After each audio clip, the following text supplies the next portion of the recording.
Hello दोस्तों, आपका स्वागत है ट्यूटोरियल्स क्लास में और मैं हूं मनीषा राजपाल और आज हम सीखने जा रहे हैं एरे इन सी प्रोग्रामिंग। तो चलिए स्टार्ट करते हैं। तो आप यहां पर डेफिनेशन देख सकते हो एरे की। Array is a linear data structure that stores homogeneous element. इस लाइन का मीनिंग क्या है? What is the linear data structure and what is homogeneous elements? तो इसको हम एक डायग्राम के थ्रू समझते हैं। तो ये डायग्राम आप देख सकते हो। एरे का हमारी प्रोग्रामिंग के अंदर क्या यूज है? एरे आपके एक से ज़्यादा एक टाइम पे वैल्यूज़ को स्टोर कर सकता है। एरे ऐसा वेरिएबल है जो आपको एक टाइम पे एक से ज़्यादा वैल्यू स्टोर करने की फंक्शनैलिटी प्रोवाइड करेगा। एरे का कंसेप्ट सीखने से पहले सी प्रोग्रामिंग के अंदर आपने ऐसा कोई वेरिएबल नहीं बनाया होगा जिसमें आप एक से ज़्यादा वैल्यू को स्टोर कर पाओ। लेकिन हमें एक बात का ध्यान रखना होता है कि जब हम एरे के अंदर वैल्यू स्टोर कर रहे हैं तो हमें एक जैसी वैल्यू को स्टोर करना होता है। मान लो अगर आप फ्रूट्स स्टोर कर रहे हो तो सारे के सारे फ्रूट्स नेम होंगे। अगर आप किसी के मार्क्स स्टोर कर रहे हो तो सारे के सारे मार्क्स स्टोर होंगे। अगर वहाँ पर किसी की एज स्टोर हो रही है तो सारे के सारे जितने भी वैल्यूज़ होंगी एरे के अंदर सारे की सारी एज ही होंगी। तो इस चीज़ का हमें थोड़ा सा ध्यान रखना होता है और ये होता है होमोजीनियस एलिमेंट, यानी कि जो एलिमेंट्स होंगे, जो कि डाटा होगा या वैल्यूज़ होंगी, वो एक जैसी होंगी, एक ग्रुप से रिलेट करती होंगी। इसका मतलब ये है। दूसरी चीज़ थी वहाँ पर linear data structure. Linear data structure का मतलब क्या है? आपको पता होगा कि जब भी हम प्रोग्रामिंग के अंदर वेरिएबल क्रिएट करते हैं तो उस वेरिएबल का मेमोरी के अंदर कुछ ना कुछ एड्रेस होता है। उसी तरह से आप यहाँ देख सकते हो कि एरे के अंदर हमने 8 एलिमेंट्स को स्टोर किया है। पहला एलिमेंट है 67, सेकंड 87, 45, 10, 90, 35, 89 एंड 42।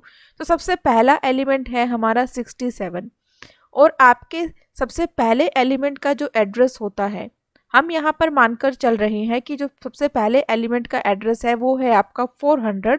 तो सबसे पहले एलिमेंट का एड्रेस होता है उसको हम बोलते हैं बेस एड्रेस और आपके बेस एड्रेस से ही बाकी वैल्यूज़ कनेक्टेड होती हैं। इट मीन्स अगर आपने इंटीजर टाइप की वैल्यूज़ वहाँ पर स्टोर की हैं तो आपका जो इंटीजर है वो 4 बाइट रिजर्व करता है। अगर आपकी जो फर्स्ट एलिमेंट है एरे का वो 400 मेमोरी के ऊपर स्टोर है तो सेकंड एलिमेंट आपका होगा 400 प्लस 4, यानी कि 4 बाइट हमने उसमें ऐड कर दी और नेक्स्ट एड्रेस हमारा बनेगा 404। इसी तरह से उससे नेक्स्ट एड्रेस होगा हमारा 404 प्लस 4 दैट इज 408। यानी कि जो ये मेमोरी लोकेशंस है एक दूसरे से कनेक्टेड हैं। इसे हम बोलते हैं linear data structures. Data structure it means कि आप मेमोरी के अंदर डाटा स्टोर किस तरह से कर रहे हो, किस फॉर्म में कर रहे हो। जब हम एरे क्रिएट करते हैं प्रोग्रामिंग के अंदर तो एलिमेंट्स को बाय डिफॉल्ट कुछ इंडेक्स नंबर असाइन होते हैं और जो इंडेक्स नंबर की स्टार्टिंग होती है वो बाय डिफॉल्ट हमारी 0 से होती है। यानी कि पहले एलिमेंट को जो इंडेक्स मिलेगा वो होगा 0, उससे नेक्स्ट एलिमेंट को 1, 2, 3, 4, 5, 6, 7। यहाँ पर हमारे 8 एलिमेंट्स है तो उसके अकॉर्डिंग यहाँ पर 0 से लेके 7 तक इंडेक्स नंबर असाइन किए गए हैं। तो चलिए अब इस कंसेप्ट को हम एक प्रोग्राम के थ्रू समझते हैं। अब हम क्या करेंगे, यहाँ पर एक प्रोग्राम बनाएंगे और उसके अंदर जो आप ये वैल्यूज़ यहाँ देख रहे हो 67, 87, 45, 10, जो ये वैल्यूज़ यहाँ पर स्टोर की गई हैं, सेम वैल्यूज़ हम अपने प्रोग्राम के अंदर स्टोर करेंगे और उसको प्रिंट करने की कोशिश करेंगे। तो चलिए स्टार्ट करते हैं और एक प्रोग्राम हम यहाँ क्रिएट करते हैं stdio.h int main। हमने यहाँ पर मार्क्स के नाम से एक वेरिएबल बनाया है, लेकिन ये हमारा एरे वेरिएबल है तो इसका सिंटैक्स थोड़ा सा डिफरेंस होगा। यहाँ पर हम सबस्क्रिप्ट ऑपरेटर अप्लाई करेंगे और आप अपने एरे के अंदर कितने एलिमेंट स्टोर करना चाहते हो वो साइज़ आपको यहाँ पर मेंशन करना होगा। मैं यहाँ पर 8 का साइज़ दे रही हूँ, यानी कि हम 8 एलिमेंट अपने एरे के अंदर स्टोर करेंगे। करली ब्रेसेस ओपन एंड क्लोज हम अप्लाई करेंगे। इन्हीं करली ब्रेसेस के अंदर हमारी वैल्यूज़ को हम इंसर्ट करेंगे। तो सबसे पहली जो वैल्यू थी हमारी यहाँ पर 67, 87 एंड 45, 10, 90, 45, 10, 90 एंड 35, 89, 42, 35, 89 एंड 42। तो ये वैल्यूज़ हमने यहाँ इंसर्ट कर ली है। यहाँ मैंने सेमीकोलन दिया है, यहाँ कॉमा और लगा देते हैं हम।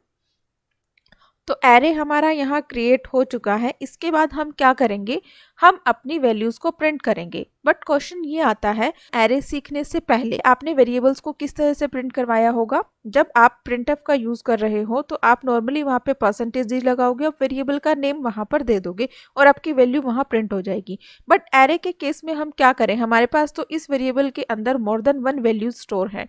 तो अगर हम सिर्फ वेरिएबल का नेम देंगे तो सी को क्या कैसे पता लगेगा कि कौन सी वैल्यू प्रिंट करनी है। तो उसके लिए हमें क्या करना होगा, इंडेक्स से वैल्यू को स्पेसिफाई करना होगा, यानी कि हमें इंडेक्स नंबर बताना होगा कि हमें इस इंडेक्स की वैल्यू को प्रिंट करना है। तो सबसे पहले हम इसको प्रिंट करके देखते हैं। %d क्योंकि हमें वैल्यू प्रिंट करनी है, %d इंटीजर टाइप है, इसलिए यहाँ हम लगाएंगे कॉमा, आपके वेरिएबल का नेम, और स्टार्ट कर लेते हैं हम 0 इंडेक्स से, और यहाँ लगाएंगे हम सेमीकोलन। तो इस तरह से हम एक एक करके अपनी वैल्यूज़ को प्रिंट कर सकते हैं। हम 2 से 3 वैल्यूज़ यहाँ प्रिंट करके देख लेते हैं। यहाँ दे देते हैं हम 1 इंडेक्स, 2 इंडेक्स, /n लगा देते हैं सो दैट जो वैल्यूज़ हैं वो नेक्स्ट लाइन में प्रिंट हो जाए, और यहाँ लगाएंगे हम रिटर्न 0। इसको हम करेंगे सेव, और इस प्रोग्राम को नाम दे रहे हैं हम array.c।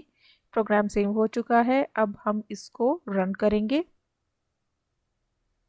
तो आप देख सकते हो जो वैल्यूज़ है वो यहाँ हमारी प्रिंट हो चुकी हैं। अगर मान लो हमारे पास 10 वैल्यूज़ है तो हम क्या 10 बार प्रिंटफ अप्लाई करेंगे। अगर हमारे पास 20 वैल्यूज़ है तो क्या हम 20 टाइम्स प्रिंटफ अप्लाई करेंगे। This is not the right way. तो हमें क्या करना चाहिए, यहाँ पर आ रहा है रिपीटेशन।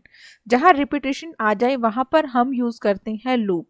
तो आप यहाँ पर वाइल लूप का भी यूज़ कर सकते हो और फॉर लूप का भी यूज़ कर सकते हो। फिलहाल हम यहाँ पर फॉर लूप का यूज़ करेंगे और अपनी एरे की वैल्यूज़ को प्रिंट करेंगे। तो अगर हमें लूप चलाना है तो लूप की आइट्रेशन के लिए हम एक वेरिएबल चाहिए होगा, तो हम आई के नाम से यहाँ वेरिएबल क्रिएट कर रहे हैं।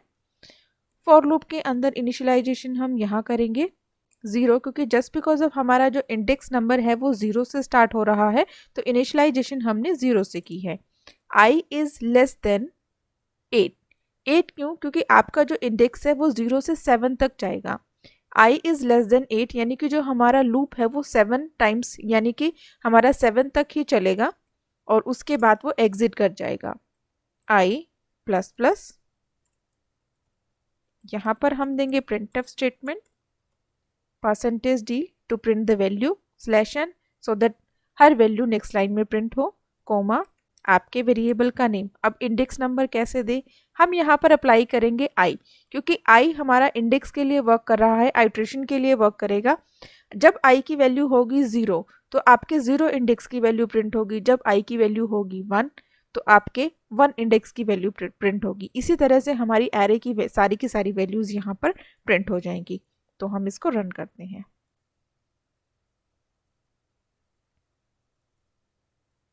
तो आप देख सकते हो सारी वैल्यूज़ हमारी यहाँ पर प्रिंट हो चुकी हैं। अगर आप चाहते हो कि मुझे नेक्स्ट लाइन में वैल्यूज़ प्रिंट नहीं करवानी है, आपको स्पेस के साथ करवानी है, तो आप स्पेस दे सकते हो और वैल्यूज़ को यहाँ प्रिंट करवा सकते हो। ठीक है, तो ये देख सकते हो आपकी वैल्यूज़ यहाँ पर प्रिंट हो रही हैं। तो ये तो है हमारा 1 डायमेंशनल एरे कि 1 डायमेंशनल एरे के अंदर हम किस तरह से वैल्यूज़ को इंसर्ट कर सकते हैं और उन्हीं वैल्यूज़ को हम प्रिंट करवा सकते हैं। यहाँ तो हमने जैसे ही एरे क्रिएट किया वैल्यूज़ को असाइन कर दिया और उसी वैल्यूज़ को हमने प्रिंट कर लिया। बट अगर ये इन्हीं वैल्यूज़ को हम यूज़र से इनपुट करवाना चाहते हैं, 1 डायमेंशनल एरे की वैल्यूज़ को अगर हम यूज़र से इनपुट करवाना चाहते हैं तो वो हम कैसे करेंगे। तो उसके लिए हमें क्या करना होगा, फ़िलहाल के लिए हम इसको यहाँ से कर रहे हैं रिमूव। आप इसको रख भी सकते हो, कोई प्रॉब्लम नहीं है। आपकी पहले वाली वैल्यूज़ ओवरराइड हो जाएंगी नई वैल्यूज़ के साथ। तो हम यहाँ पर क्या करेंगे, नई वैल्यूज़ इंसर्ट करते हैं यूजिंग द फॉर लूप और स्कैनफ फंक्शन, यानी कि यूज़र से हमें इनपुट करवानी है। तो साइज़ है हमारे एरे का 8 और यहाँ पर हमारा मैसेज थोड़ा सा चेंज हो जाएगा। हम यहाँ लगाएंगे स्कैनफ फंक्शन। आइट्रेशन तो सेम रहेगी क्योंकि हमारा जो लूप है वो 8 टाइम्स ही वर्क करेगा, क्योंकि हमें 8 वैल्यूज़ यहाँ पर इनपुट करवानी है। % हम दी देंगे यहाँ पर, कोमा आपके वेरिएबल का नेम, और यहाँ देंगे हम एम्परसेंड और मार्क्स ऑफ आई, क्योंकि हर इंडेक्स पे उसको वैल्यू इंसर्ट करनी है। जो पहली वैल्यू होगी वो हमारी 0 इंडेक्स पे जाएगी, जो दूसरी वैल्यू होगी वो 1 इंडेक्स पे जाएगी। इसी तरह से हम बाकी वैल्यूज़ को भी इंसर्ट करेंगे। तो हम इसको करते हैं रन। इससे पहले एक छोटा सा मैसेज दे देते हैं ताकि जब हम इसको रन करें तो हमें पता हो कि अब हमें वैल्यूज़ को एंटर करना है। एंटर द एरे वैल्यूज़, और कितनी वैल्यूज़ हमें यहाँ करनी है एंटर वो भी हम यहाँ पर मैसेज में दे देते हैं। एंटर द एरे वैल्यूज़, यहाँ हम दे देते हैं 8 values. Enter the 8 array values equal to, और जो वैल्यूज़ है वो हम नेक्स्ट लाइन से स्टार्ट करवाएंगे एंटर करना। तो ये प्रोग्राम हमारा रेडी हो चुका है, इसको हम करते हैं रन। तो मैसेज हमारा यहाँ आ चुका है, वैल्यू हम इंसर्ट कर लेते हैं। आप नेक्स्ट लाइन में इस तरह से वैल्यूज़ इंसर्ट कर सकते हो एक एक करके। 36, 78, जैसे ही आपकी वैल्यूज़ कंप्लीट हो जाएंगी ऑटोमेटिकली आपका जो प्रोग्राम है वो यहाँ से क्लोज हो जाएगा। तो अभी फ़िलहाल हमने क्या किया, यहाँ पर यूज़र से 1 डायमेंशनल एरे की वैल्यूज़ को इंसर्ट करवाया। अगर हमें इन वैल्यूज़ को प्रिंट भी करना है तो हमें क्या करना होगा, आपको फॉर लूप का यूज़ करना होगा, जैसे कि हमने लास्ट प्रोग्राम में किया था। ऊपर वाला कोड हम सेम रखेंगे, यहाँ पर हम प्रिंटफ स्टेटमेंट अप्लाई करेंगे क्योंकि आउटपुट के लिए हम प्रिंटफ स्टेटमेंट का यूज़ करते हैं। तो यहाँ देंगे हम %d, हम यहाँ टैब प्रोवाइड कर देते हैं, कोमा, आपके वेरिएबल का नेम, आपके आइट्रेशन वेरिएबल का नेम, इसको हम करेंगे सेव। यहाँ एक और मैसेज हम प्रोवाइड कर देते हैं, array values equal to slash n and then semicolon. फिर से हम इसको एग्जीक्यूट करेंगे। तो वैल्यू हम यहाँ पे क्विकली एक बार एंटर कर लेते हैं। ठीक है, तो आप देख सकते हो जो आपकी वैल्यूज़ हैं यहाँ पर, पहले हमने यूज़र से इनपुट करवाया है और उसके बाद आपकी वैल्यूज़ यहाँ पर प्रिंट हो रही हैं। तो ये था हमारा सी प्रोग्रामिंग के अंदर 1 डायमेंशनल एरे। आई होप आज का सेशन आपको अच्छा लगा होगा। फिर मिलेंगे एक नए टॉपिक के साथ, तब तक कीप लर्निंग। Thank you.